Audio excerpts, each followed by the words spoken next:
मैंने तुम्हें पैसे भेज दिए। तेरा तोहफा तैयार है। तोहफा? कैसा तोहफा? एक ब्रीफकेस जिसमें भर दिया है मैंने तेरी सारी परेशानियों का हल।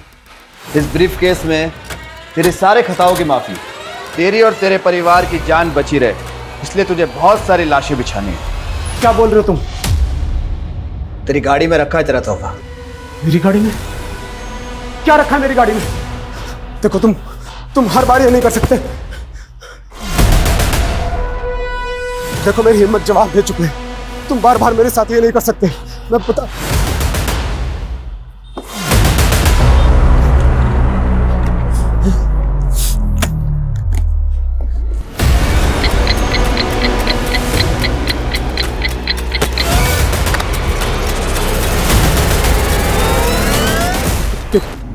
क्या है ये?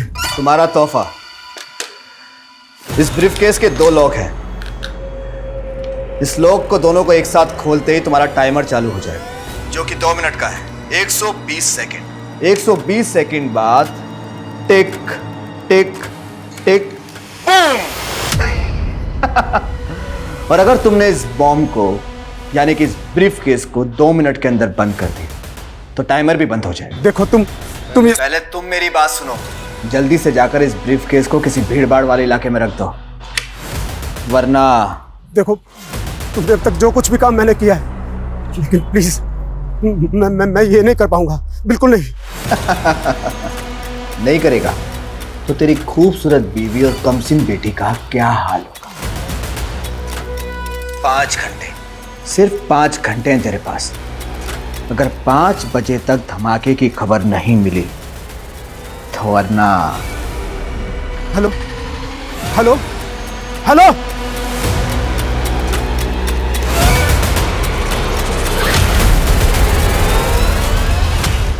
नमस्कार, मैं रेणुका शाह ने क्राइम पेट्रोल सतर्क में आपका स्वागत करती हूँ। पैसा, पावर और ब्यूटी, इसका नशा ही अजीब होता है।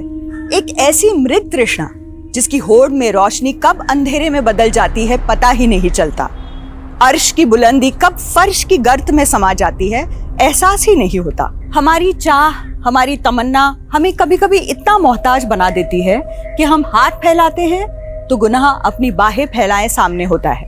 फिर हम सोचते नहीं, चुन लेते हैं तबाही, और गुनाह की आग में एक परवाने की तरह झुलस जाते हैं, मिट जाते हैं, मिटा देते हैं। इस केस में भी ऐसा ही हुआ। ये एक ऐसी घातक व्यथा है जिसका एक काला इतिहास है, जिसकी कालीख से कई मासूम जिंदगियों का दुर्भाग्य लिखा गया था। फिर क्या हुआ मम्मा? फिर राजकुमारी ने अपने लंबे बालों को महल से नीचे लटका दिया और राजकुमार उन बालों के सहारे ऊपर आ गया। तुम्हें भी। पापा! रिति, मेरी बच्ची, मेरी बच्ची। क्या बात है, आज बच्चे पे बड़ा प्यार आ रहा है। इतनी जल्दी कैसे आ गया ऑफिस से? हाँ, वो तुम लोगों से मिलने का दिल किया तो चला है, पता नहीं फिर कभी मिलना होगा। कैसी बातें कर रहे हो? सब ठीक तो है? हाँ। पापा हमने नया ब्रीफकेस लिया है, इसमें कुछ सरप्राइज है क्या मेरे लिए? रिति!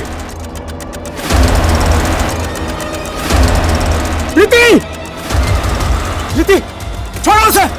समझ में नहीं आता है क्या? ऐसे बिना पूछे नहीं उठाते। इतना गुस्सा क्यों कर रहे हो? बच्ची ने ब्रीफकेस उठा लिया तो ऐसे बात करोगे उससे? सॉरी बेटा, सॉरी। अच्छा, आप घर पे ही हैं? वो एक क्लाइंट से मिलने आया था तो सोचा घर होता चलता हूँ। हाँ? क्या जीजा जी, आप तो मुझे देख के ऐसे खिसक रहे हैं जैसे क्रिमिनल हो। अरे क्या हुआ जीजा जी, इतने सीरियस क्यों? मजाक कर रहा हूँ, मजाक। अपनी बहन के साथ करना मजाक। चलता हूँ। अरे घर आ ही गए तो लंच करके जाइए ना। भूख नहीं है, तुम अपने भाई का चाय नाश्ता देखो।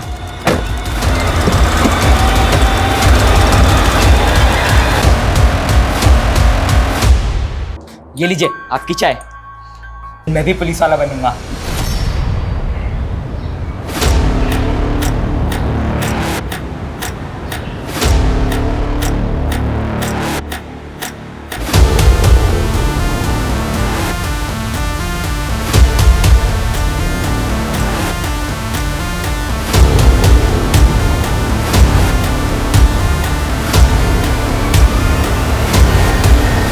इस ब्रीफकेस के दो लॉक हैं।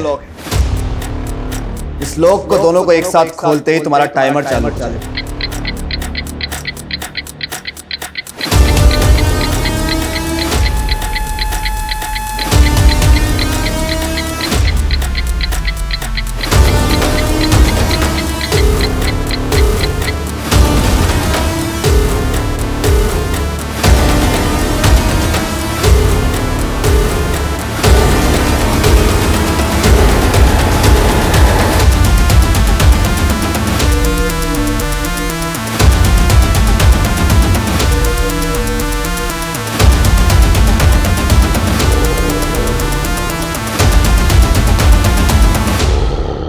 अरे ऐसे कैसे गुम हो गया?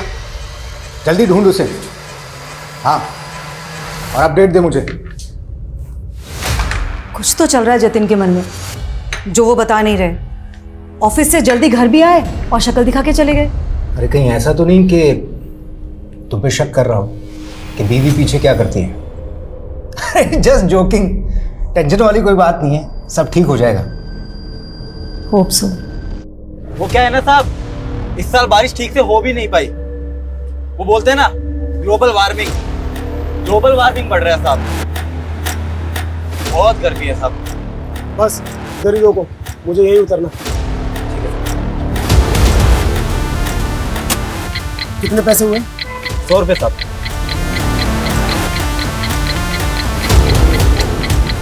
ये रखो।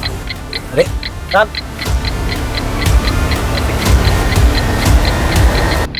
अरे साहब आपका ब्रीफकेस।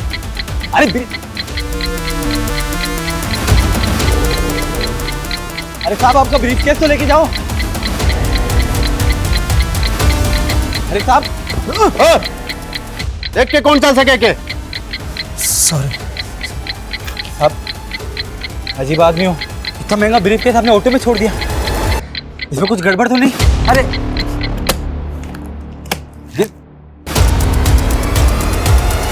अजीब आदमी।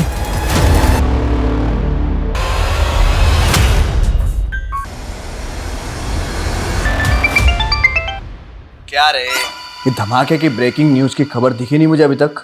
मैं बेकसूर लोगों को नहीं मार सकता। मैं क्या मैं कलानगर थाने के सामने खड़ा है तो बड़ा चौड़ा हो रहा है तू। सुबह से मेरा शूटर तेरा पीछा कर रहा है।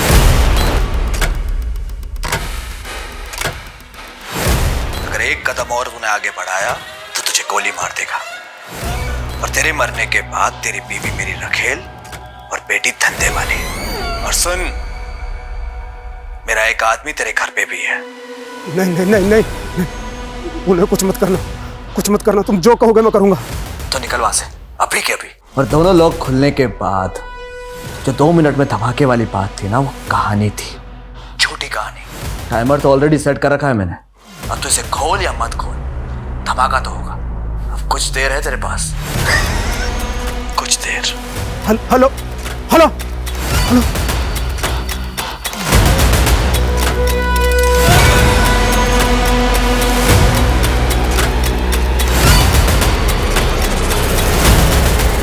ए, रुक। कहाँ भाग रहा है सामान रख के? क्या इसमें? कुछ नहीं है। अरे रुक, चल बता मेरे को क्या इसमें। सर इसके पास मत जाइए। सर इसके पास मत जाइए। खोल इसको। सर इसमें बम है। आप लोग दूर रहिए, इसमें बम है। पीछे हट जाइए, ये किसी भी टाइम फट जाएगा। पीछे हट जाइए। अरे रुक, क्या तमाशा ये? सर प्लीज गोली मत चलाना। ये कभी भी फट जाएगा, इसमें बम है। क्या हो रहा है ये? सर आप दूर हटिए, इसमें बम है। पीछे हटो, सब पीछे हटो। कौन है तू? किसके लिए काम करता है? किसने भेजा तुझे यहाँ? सर मैं किसी के लिए काम नहीं करता। मेरा नाम जतिन शेखावत है। मैं एक बिजनेसमैन हूँ सर। मुझे फंसाया जा रहा है सर। कौन फंसा रहा है तुझे? देख, कोई भी कहानी बनाने की जरूरत नहीं है, तेरी बातों में नहीं फंसने वाले हम। ये बता, अब तक कितने ब्लास्ट किए तूने?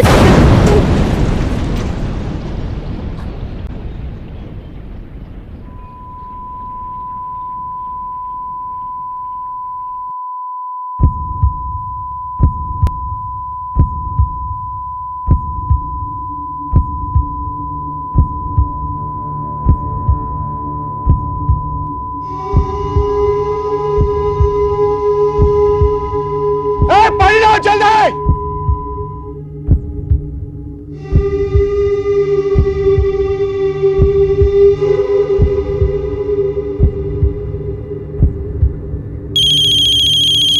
Cheating cheating.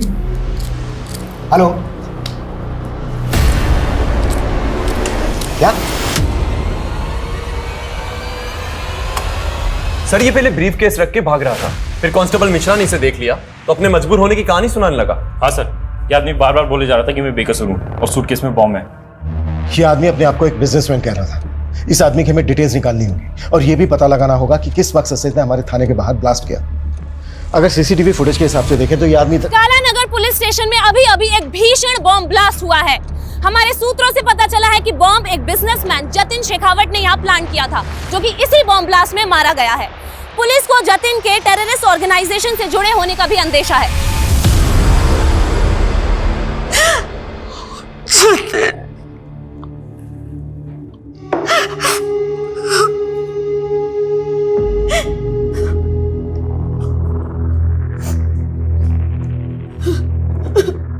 किस टेरर ग्रुप के लिए काम करता था तुम्हारा पति? सर क्या बोल रहे हैं आप? मेरे जीजा जी एक रेप्यूटेड बिजनेसमैन थे, जरूर उनको किसी ने फंसाने की कोशिश की, बॉम्ब लेकर आया था वो यहाँ। देखो हमसे कुछ भी छुपाया ना तो सर, मैं खुद एक पुलिस वाला हूँ, यकीन मानिए हम कुछ नहीं छुपा रहे हैं। तो यहाँ बॉम्ब लेकर क्यों आया था? बस इसे बदनाम मत कीजिए मेरे पति को। वो दोपहर से ही बहुत परेशान लग रहे थे। ब्रीफकेस वो उस वक्त उनके पास था। कुछ तभी लगा था कि कुछ तो है जो वो हमें बता नहीं पा रहे। तो वो एक्सप्लोजिव घर से लेकर आया था? नहीं सर, वो तो तब ऑफिस से आए थे, लेकिन मैं ऑफिस हो या घर, सब चेक होगा। अगर हमें बाद में पता चला ना कि तुम अपने पति और तुम अपने जीजा को बचाने की कोशिश कर रहे हो तो तुम दोनों को भी बख्शा नहीं जाएगा।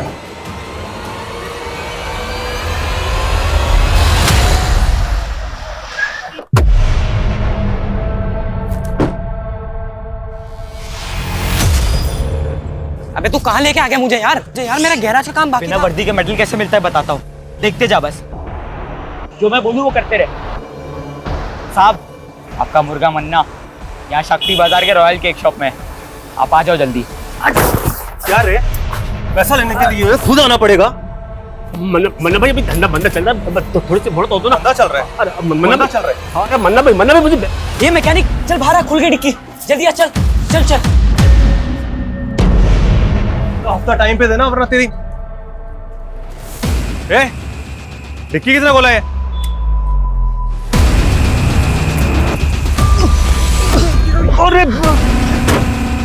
अरे डर मत, इधर आ जा, शेर पिंजरे में बंद है।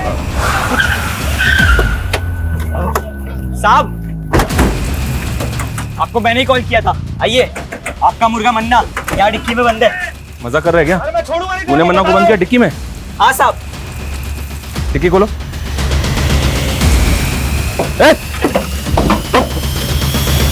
साले कितने तेरे को तो मैं देख लूंगा। गाड़ी में डालो से, चुपचाप बैठ। Good job. थैंक यू साहब। अब तो आप मानते ना कि मैं पुलिस वाला बन सकता हूँ? पुलिस वाले को तो पता नहीं, पर मेरा खबरी बन गया है तू। सच्ची? तो साहब आप जल्दी जल्दी बताओ अभी आगे क्या काम करना है, ताकि मैं खबरी से पुलिस वाला बन जाऊं। इसी तरह अच्छा काम करता रहे।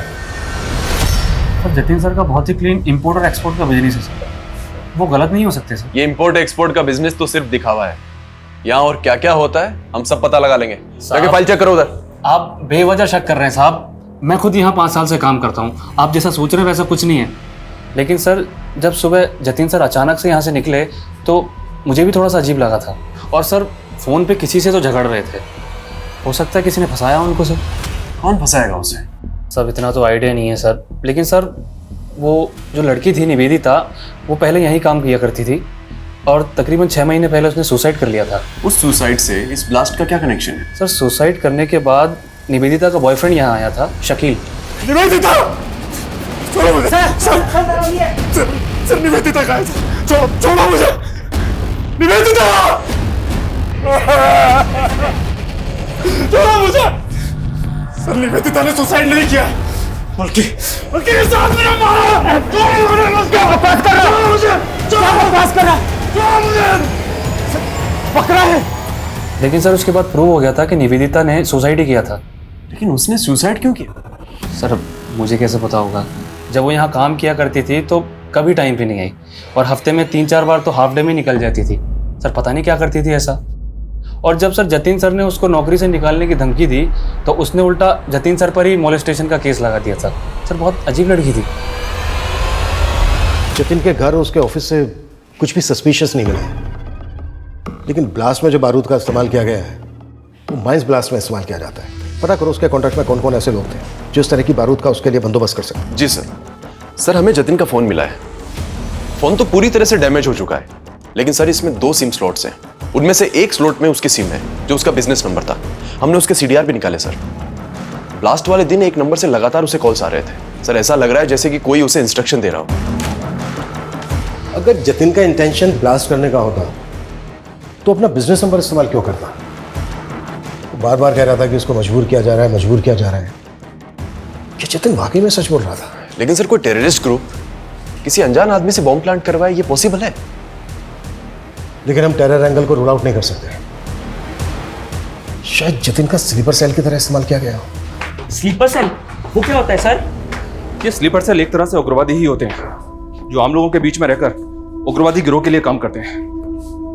हमें पता चला है कि कमला नगर में एक ऐसा ही स्लीपर सेल पनप रहा है। कमला नगर? सर वहां पे तो मेरी झोपड़ी है। जानता हूं, तभी तो ये काम तो मैं दे रहा हूं। उसे ढूंढोगे? आप ऑर्डर दो, क्या करना है? सर आप ऐसे नाम जानकर किसी को भी उठा लोगे क्या? सर मैं मानता हूं कि मैंने उस जतिन को मारने की धमकी दी थी क्योंकि उसने मेरी गर्लफ्रेंड के साथ। लेकिन निवेदिता ने जतिन पर मोलेस्टेशन का चार्ज लगाया था, वो साबित तो नहीं हुआ? हाँ सर, लेकिन निवेदिता के साथ शोषण जरूर हुआ था और उस जतिन की वजह से उसने पहले भी। निवेदिता क्या कर रही हो तुम? छोड़ो मुझे, मर जाना चाहती हूँ मैं। वो मुझे मोलेस्ट करता है और पुलिस वाले मुझे जलील करते हैं। कहते झूठा केस किया है। सब जतिन ने अपने पैसे और पावर के बल पे अपने आप को बचा लिया था और उसका साला भी तो पुलिस में है। ऐसा ही विनोद? हाँ जानते हैं उसको, वो देख रहा था ये केस। हाँ सर आपको नहीं लगता है कि उसने अपने जीजा को बचाया होगा? वो हम देख लेंगे, लेकिन पहले तू ये बता, तेरे किसी भी आईडी में तेरे बाप का नाम नहीं है। आया कहाँ से तू? सर मैं अनाथ हूँ, कानपुर के एक अनाथालय में पला पड़ा। आप चाहे तो पता कर सकते हैं। और निवेदिता? हमें पता चला है उसका अंतिम संस्कार भी तूने किया है।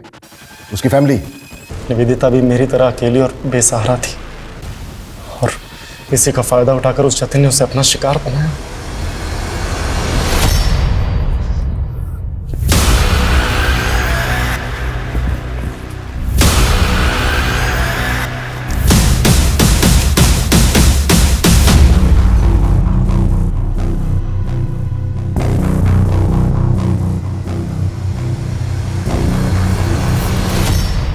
भगवान के नाम पे कुछ दे दे बाबा, 2 दिन से कुछ नहीं खाए। क्या चचा, इतने हट्टे खट्टे होके भी भीख मांग रहे हो? बेटा पैर में बहुत दर्द रहता है और ज्यादा देर तक खड़ा भी नहीं रह जाता। अच्छा तो दौड़ाए आपको? ए रुक, ए चोर चोर, पकड़ो पकड़ो पकड़ो। ए रुक।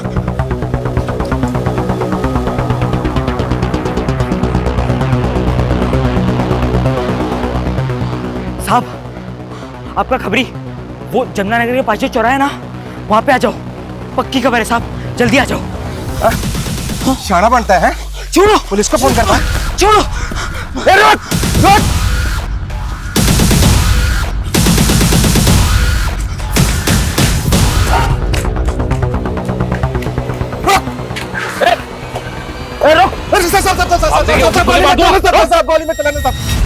ज्यादा चालक बनता है, जस्ता पे नजर रखता है। पकड़ो इसे। साहब ये आपका स्लीपर सेल, ये देखिए।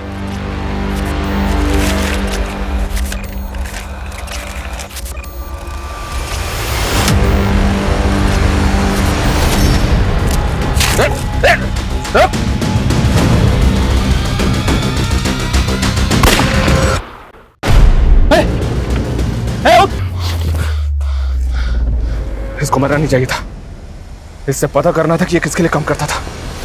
अगर निवेदिता झूठी थी तो उसे जतिन के ऑफिस में सुसाइड क्यों किया?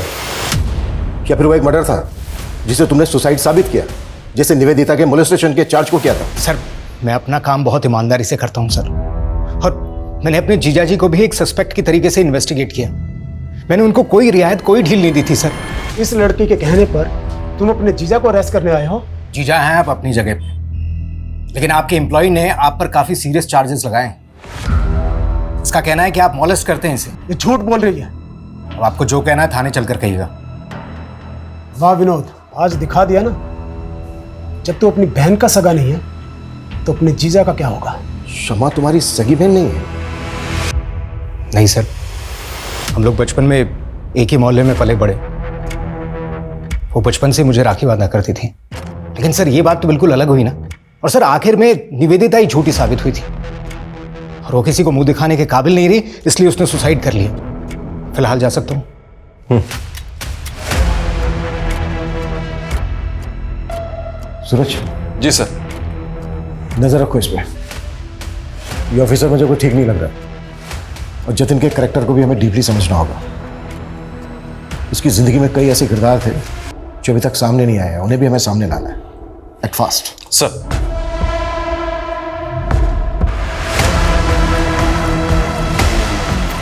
सुबह सुबह क्या मुंह लटका के बैठे हुए हैं आप, और दाढ़ी भी नहीं बनाई अभी तक। आइए पहले नाश्ता कर लीजिए, फिर। भूख नहीं है मुझे। बिना खाए कहाँ जा रहे हैं आप? जानू में जा रहा हूँ। सुनिए तो।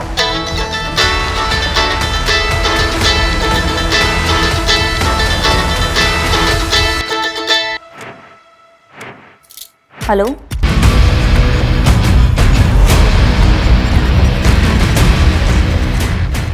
सर, मैंने जतिन का बैंक अकाउंट चेक किया तो एक बात बड़ी अजीब लगी। एक लंबे समय से जतिन अपनी कंपनी का पैसा इस तरह के कई अकाउंट्स में भेज रहा है जो उसकी कंपनी से बिल्कुल भी कनेक्टेड नहीं है। हालांकि सारे ट्रांजैक्शन छोटे छोटे थे, लेकिन ओवर द टाइम ये अमाउंट बड़ा बन चुका था सर। और पहला ट्रांजैक्शन तब हुआ था जब जतिन पे मोलेस्टेशन के चार्जेस लगे हुए थे। किसका अकाउंट है? किसी शीतल देवी के नाम से अकाउंट है। उम्र लगभग 75 साल। 75 साल? हो सकता है इन बूढ़ी औरत के नाम से एक फेक अकाउंट खोला गया जिसमें जमा किया गया पैसा गलत एक्टिविटी में इस्तेमाल होता।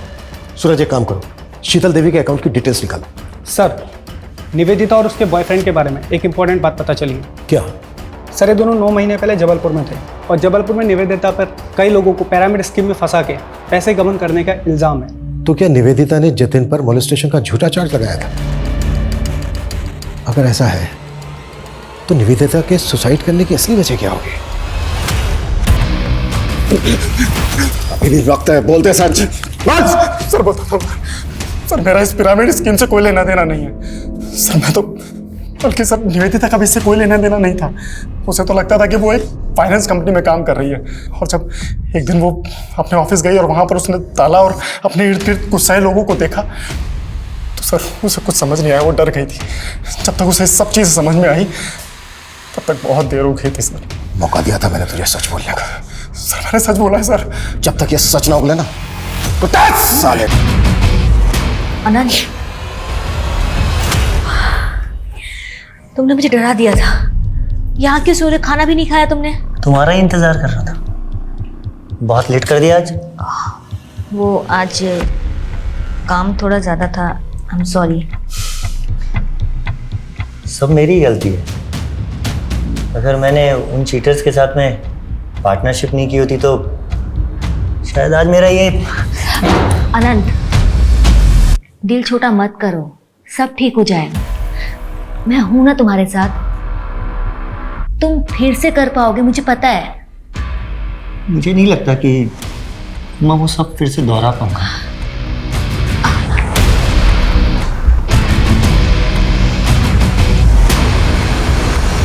सर, जतिन का जो फोन हमें मिला उसमें 2 सिम स्लॉट्स थे। एक स्लॉट में उसका करंट नंबर है, और दूसरे में जो नंबर मिला उसके सीडीआर में हमें वंशिका नाम की लड़की का नंबर मिला सर। वो नंबर अभी बंद है, लेकिन अक्सर वो उसको रात को कॉल किया करता था। तो तुम्हें लग रहा है कि जतिन का वंशिका के साथ अफेयर होगा? लेकिन सर, जब वंशिका का सीडीआर निकाला तो उसमें जतिन की वाइफ शमा का नंबर भी मिला। आपने हमें यह भी नहीं बताया कि जतिन दूसरा फोन नंबर भी इस्तेमाल करता था। कौन सा नंबर सर? जो उनके दूसरे नंबर के बारे में कुछ भी नहीं पता। वंशिका के बारे में तो पता होगा, आप कॉल भी करती थी उसे। वंशिका? हाँ, जतिन की एक दोस्त थी। जतिन ने ही कभी मेरे फ़ोन से कॉल किया होगा उसे। जतिन की मौत के बाद वंशिका मिलने आई आपसे? कॉल किया उसने आपको? तो फिर ऐसी कैसी दोस्ती थी? और अब तो फ़ोन भी बंद है उसका। सर मुझे इसके बारे में कुछ भी नहीं पता। ज़रूरत पड़ी तो दोबारा मिलेंगे।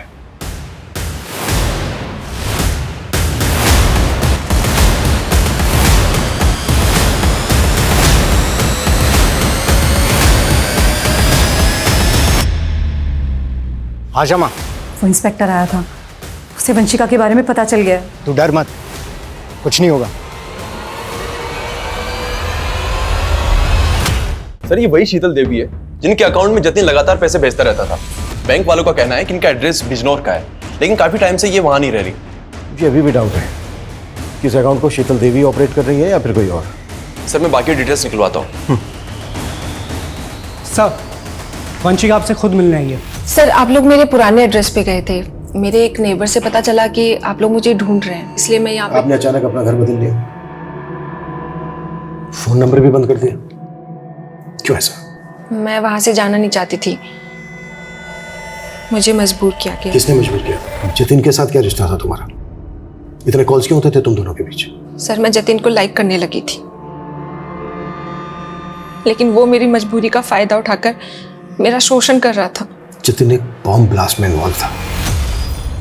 इस गलतफहमी में मत रहना कि तुम्हारी कोई भी कहानी चल जाएगी। नहीं सर मैं सच बोल रही हूँ। सर मैंने कुछ नहीं किया, इस बारे में मैं कुछ नहीं जानती। सर जतिन ने मेरा वीडियो बनाया और मुझे तब तक इस्तेमाल किया जब तक वो मुझसे बोर नहीं हो गया। और सर मैंने कोशिश भी की थी पुलिस में कंप्लेन करवाने की, लेकिन उसकी बीवी और साला दोनों मेरे पीछे पड़ गए थे। सर पहले मुझसे मेरा पति छीना और अब कोर्ट में उसके खिलाफ जाकर मुझसे मेरी इज्जत छीनना चाहती है। देखिए आप लोग। एक लड़की, जो कुछ हुआ उसे भूल जा। मैं खुद पुलिस हूँ, केस करने से कोई फायदा नहीं होगा। सर मैं बहुत डर गई थी, इसलिए मैंने वो जगह ही छोड़ दी और अपना नंबर बंद करके मैं दिल्ली चली गई। फिलहाल तुम जा सकती हो, जरूरत पड़ी तो फिर बुलाएंगे।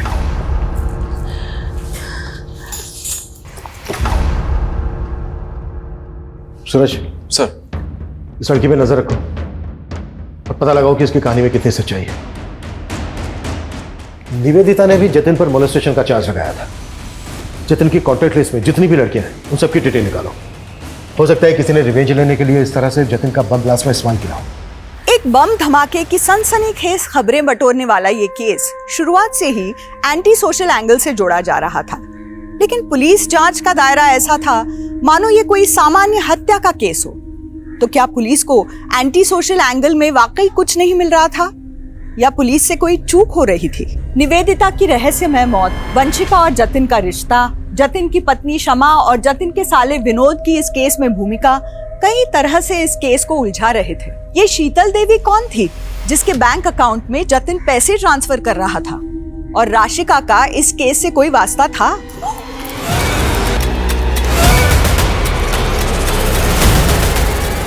आखिर राशिका का कत्ल किसने और किस मकसद से किया था?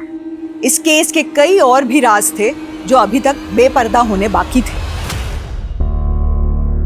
हौसला रखो उस्मान, हम भले ही केस हार गए लेकिन तुम हिम्मत मत हारो, मैं पूरी जान लगा दूंगा। कैसे हार ना मानूं? मैं उस्मान हूं तो मैं झूठा हो गया? हर बार हमारी जमात के साथ नाइंसाफी होती है। मेरी आंखों के सामने मेरे बेटे को मार दिया। मैंने उसके गुनहगार को अपनी आंखों से देखा और मेरा ही बयान पलट दिया। ये इंसाफ? उस्मान भाई देखो, मैंने तुम्हारा केस पूरी तरीके से पक्का बनाने की कोशिश की थी, लेकिन क्या पक्का केस? आपने तो कहा था कि सारे सबूत उसके खिलाफ, सब बेकार हो गए। इतना नाउम्मीद मत हो उस्मान, हम अभी भी हाई कोर्ट जा सकते हैं। अब हाई कोर्ट हो या सुप्रीम कोर्ट, जब तक उस नेता को फांसी के फंदे पर नहीं चढ़ा देता तब तक मैं चैन से बैठने वाला नहीं। ये पोस्टर हर जगह लगा दो, कोई भी जगह छूटनी नहीं चाहिए। इस बार जीत हमारे मनोज भैया की। और बाहुबली, तैयारी कैसे चल रही है? राम राम मनोज भैया, कृपा है आपकी। जाओ अपना काम करो। मनोज भैया हमारी तैयारी तो बहुत जोर शोरों से चल रही है, लेकिन ये आपके जो कारनामे है ना, कहीं आप कोई हवा ना कर दे। क्या बक रहा है तू? आप टेंशन मत लो, आप ना चुनाव की तैयारी करो। हमें ना आपका पत्ता साफ नहीं होने देंगे। आप मेरे जीजा के कातिल को तो पकड़ नहीं पा रहे, उल्टा आप हमें परेशान कर रहे हैं। मैं जतिन के कातिलों से ही तो बात कर रहा हूं, ऐसा ही विनोद। तू और तेरी ये बहन कुछ भी बोल रहे हैं आप। जतिन का असली चरित्र हमारे सामने आ गया है। जतिन लड़कियों को अपनी हवस का शिकार बनाता। निवेदिता, वंशिका, गीता, स्वीटी, बहुत लंबी लिस्ट है। वो लड़कियों के साथ खिलवाड़ करता और तू बचाता उसको। और उसकी आदतों से बाद में तुम दोनों इतना तंग आ गए कि तुम लोगों ने सोचा कि उसी को हटा देते हैं रास्ते से। क्या कहना चाहते हैं आप कि हमने फोर्स किया उन्हें बॉम्ब रखने के लिए? पर वंशिका को पुलिस कंप्लेंट फाइल ना करने के लिए तो फोर्स किया था ना तुम दोनों ने। देखिए सर, मैं मानती हूँ कि मेरे पति रंगीन मिजाज के थे, पर सर इन सब बातों को बॉम्ब ब्लास्ट से जोड़कर आप बहुत बड़ी भूल कर रहे हैं। हम क्या कर रहे हैं ये हम अच्छी तरह से जानते हैं। तुम दोनों ये बताओ, शीतल देवी कौन है? कौन? शीतल देवी। हम नहीं जानते किसी शीतल देवी को। देखिए सुल्तान भाई, आपके लिए और पार्टी के लिए बहुत काम किया है मैंने। अब पार्टी ने फैसला करके आपको एमपी की दौड़ के लिए लगा दिया और यह एमएलए का टिकट मनोज भाई को दे दिया। मनोज भाई ने आपकी सारी मेहनत पे पानी फेर दी, सब मेहनत खराब कर दी। अगर ये एमएलए का टिकट मुझे मिल जाता ना तो बस। तो अब तू भी नेता बनना चाहता है? सुल्तान भाई क्यों नहीं बन सकता मैं? पार्टी के लिए और आपके लिए बहुत काम किया है मैंने। अब देखिए, अगर मनोज भाई ने इस सीट से चुनाव लड़ा ना तो पक्का 100% पार्टी की हार होगी। आप कोई ना कोई जुगाड़ करके ये टिकट मुझे दिला दो ना। ये सब इतना आसान नहीं है कौशिक। पार्टी के टिकट भी पैसे में बिकते हैं। 6 करोड़ का भाव है एमएलए के टिकट का। औकात है तेरी 6 करोड़ देने की?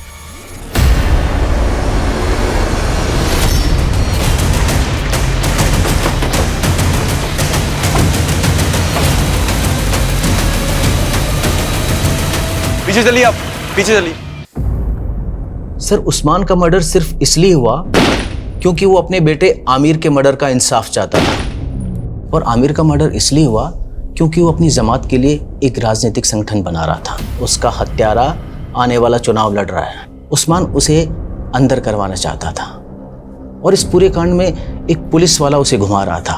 मुझे शक है कि इस पुलिस वाले की बात कर रहे हैं आप? SI Mangal.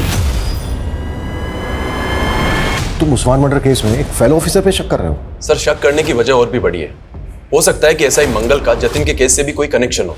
What? Ji sir, Nivedita का एसआई मंगल के साथ में कनेक्शन था। जब निवेदिता का साथ एसआई विनोद ने नहीं दिया तो वो एसआई मंगल के पास चली गई और उस्मान के बेटे की मौत की जांच भी एसआई मंगल ही कर रहे थे। सर, एक और बात, ये राशि का है। कुछ टाइम पहले इसका रेप और मर्डर हुआ था। मर्डर के पहले ये और इसका पति एसआई मंगल के पास गए थे किसी सिद्धार्थ कनन नाम के आदमी के खिलाफ धोखाधड़ी का मामला दर्ज करवाने। लेकिन इस राशिका का इस सबसे क्या कनेक्शन है? सर, इस राशिका के ऊपर एमएलए मनोज ने हनी ट्रैप का मामला भी दर्ज कराया था और सर इसके बाद राशिका का रेप और मर्डर भी हो गया था। और सर, इस केस की इन्वेस्टिगेशन एसआई मंगल ही कर रहा था। सर, मुझे तो यह भी लगता है जतिन का मर्डर जिस टेररिस्ट ग्रुप ने किया था, कहीं ना कहीं एसआई मंगल का उनसे हाथ मिला हुआ था। लेकिन सबसे पहले हमें एसआई मंगल के खिलाफ सबूत इकट्ठा करने होंगे, लेकिन ध्यान से और संभल कर। एसआई मंगल को इस बात की भनक तक नहीं लगनी चाहिए कि हम इस केस को इन्वेस्टिगेट कर रहे हैं।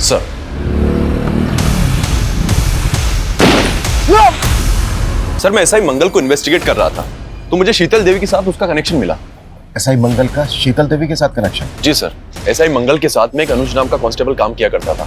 शीतल देवी उसी अनुज की नानी है जिसके अकाउंट में जतिन पैसे भेजा करता था। सर, आप एक ईमानदार ऑफिसर पर ऐसे संगीन आरोप नहीं लगा सकते हैं। सर, मेरा उस ब्लास्ट से कोई लेना देना नहीं है। तेरे साथ काम करने वाले कांस्टेबल अनुज से मिले शीतल देवी जिसकी नानी है। वो अपनी नौकरी और इज्जत बचाने के लिए सरकारी गवाह बनने के लिए तैयार हो गया है और उसकी नानी भी गवाही देंगी कि उनके अकाउंट को तू। सर, मैं सच कह रहा हूँ सर, मेरा उस ब्लास्ट से कोई लेना देना नहीं है सर।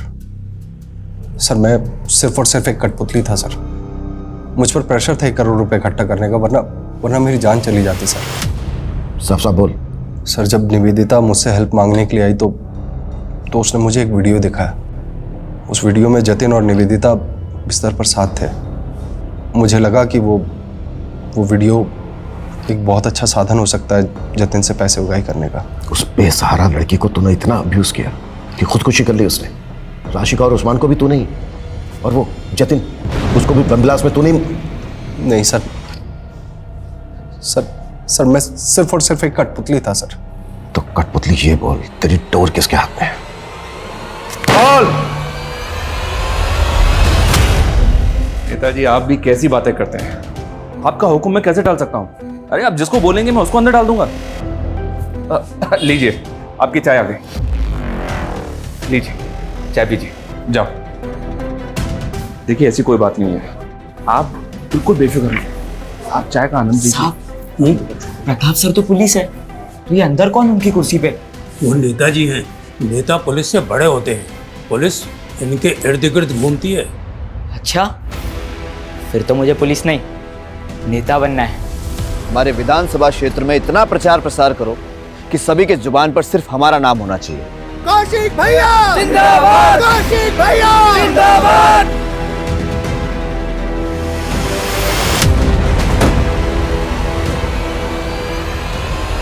सर ऐसा ही मंगल ने जिस कौशिक तिवारी का नाम बताया है वो बचपन में पुलिस का इन्फॉर्मर था। देखते ही देखते पॉलिटिशियन सुल्तान का दिल भी उस पर आ चुका था। उसके सर पर सुल्तान का हाथ है। एमएलए का टिकट भी उसको सुल्तान नहीं दिलवाया सर। अभी कुछ टाइम पहले उस पर अटैक हुआ था जिससे पब्लिक की सिंपैथी उसके साथ हो गई। सर उस पर हाथ डालना आसान नहीं है। जानता हूं थोड़ा मुश्किल है, लेकिन मैंने डीसीपी सर से बात की है। अगर हमारे पास उसके खिलाफ स्ट्रॉन्ग एविडेंस है तो उसका अरेस्ट वारंट हमें जरूर मिलेगा। ऐसा ही मंगल और अनुज के स्टेटमेंट पे आप लोगों को वारंट मिला है, लेकिन आप लोग मेरे खिलाफ अदालत में कुछ प्रूव नहीं कर पाएंगे। जितने दिन मुझे अंदर रखेंगे उतना ही मैं जनता के सामने पॉपुलर हो जाऊंगा और फिर मैं इसे अपने विरोधियों की साजिश साबित कर दूंगा। जैसे तूने खुद पे अटैक करवा के ये साबित कर दिया, और भी बहुत सारे सबूत है हमारे पास तेरे खिलाफ। जतिन जिन शीतल देवी के अकाउंट में पैसे ट्रांसफर करता था, उनके अकाउंट से तेरे चमचों के अकाउंट में पैसा ट्रांसफर होता था। ऐसा ही मंगल को तूने 1 करोड़ रुपए इकट्ठा करने का टारगेट दिया। राशि का उस्मान का बेटा आमिर, जतिन जिस बम ब्लास्ट में मारा गया। हाँ, मरवाया मैंने सबको। आखिर थे क्या वो मेरे लिए? सिर्फ मोहरे। देखो मैं पहले तुम्हें बहुत पैसे ट्रांसफर कर चुका हूं। अब मेरा और निवेदिता का वीडियो डिलीट करो प्लीज। तेरा तोहफा तैयार है, एक ब्रीफकेस। इस ब्रीफकेस में तेरे सारे खटाओं की माफी है। जतिन से बहुत सारा पैसा वसूलने के बाद मैंने उसका इस्तेमाल करके पॉलिटिशियन मनोज के इलाके में बम धमाका करके उसकी छवि बिगाड़ने का पूरा बंदोबस्त कर लिया था। नेता के जाने के बाद बाहुबली को टिकट मिल गया और मुझे इस टिकट की कीमत अदा करने के लिए 6 करोड़ रुपए की रकम अदा करनी थी। तो मैंने उसी वक्त से अपने सारे जानने वाले पुलिस वाले और गुंडों को जुगाड़ में लगा दिया। उस्मान और उसके बेटे आमिर को भी पॉलिटिक्स में आना था। उस्मान का बेटा अपनी जमात इकट्ठी कर रहा था, लेकिन मनोज नहीं चाहता था कि उसके इलाके में कोई भी संगठन बने जिससे उसका वोट कम हो। लेकिन मनोज को तब तक यह भी नहीं पता था कि जो मैं सब कुछ कर रहा हूं ना, वो उसके लिए नहीं, मेरे लिए कर रहा था। अबे अंधा है क्या? बेटा नहीं तुझे? बेटा दे बेटा। साले बेटा चल बेटा यहाँ से चल। और फिर उसका बाप अपने बेटे को इंसाफ दिलाने के लिए कोर्ट चला और इधर पीएसआई मंगल मेरे इशारे पर सबूतों को कमजोर करता रहा और फिर एक दिन केस हार गया। और जब उसने हाई कोर्ट जाने का सोचा तो क्या करता? खत्म तो करना ही था, कर दिया। राशिका को क्यों मारा? राशिका का पति कर्जे में डूब गया था। वो मंगल के पास मदद मांगने के लिए आई थी और मुझे मनोज और अपने विद्रोही नेताओं की छवि बिगाड़ने के लिए एक औरत की जरूरत थी। मदद मांगने आई थी मैं आपसे मंगल जी के कहने पे, और आप कह रहे मुझे दूसरों के साथ सोना होगा? हाँ, सोना होगा। इस सीट पर खड़े होने वाले सारे नेताओं के राज मुझे लाकर देने होंगे। मैं अपने खिलाफ कोई भी कमजोर कड़ी जिंदा नहीं छोड़ना चाहता था, इसलिए राशिका को भी मार दिया। टीनेजर कौशिक में जो जज्बा था वो जज्बा उस उम्र में होना काबिले तारीफ है, लेकिन बड़े सपनों की राह में गुमराह अंधेरों के पड़ाव भी मिलते हैं। वहां जब कोई हाथ पकड़ के सुधारने वाला नहीं होता तो लोग अक्सर जुगनुओं की चमक को भी कामयाबी का सूरज समझ बैठते हैं। और वो सुबह कभी नहीं आती जिसकी चाह में लोग अपना सब कुछ खो चुके होते हैं, और जब आंखें खुलती हैं तो एहसास होता है कि जिस सपने को हमने पल पल जिया था वो सपना एक गुल्लक की तरह टूट गया, और जिसे हम छोटी छोटी खुशियों के सिक्के समझ के जोड़ रहे थे, असल में वो हमारे गुनाहों का सरमाया था जिसका कर्ज उतारने के लिए ताउम्र पल पल सलाखों के पीछे काटना होगा। इसी के साथ अब मैं रेणुका शाह आपसे विदा लेती हूँ। हम फिर मिलेंगे ऐसी एक कहानी के साथ जो रखेगी आपको सतर्क और जिंदगी को सुरक्षित। तब तक अपना और अपने परिवार का ख्याल रखिए और देखते रहिए क्राइम पेट्रोल सतर्क। जय हिंद।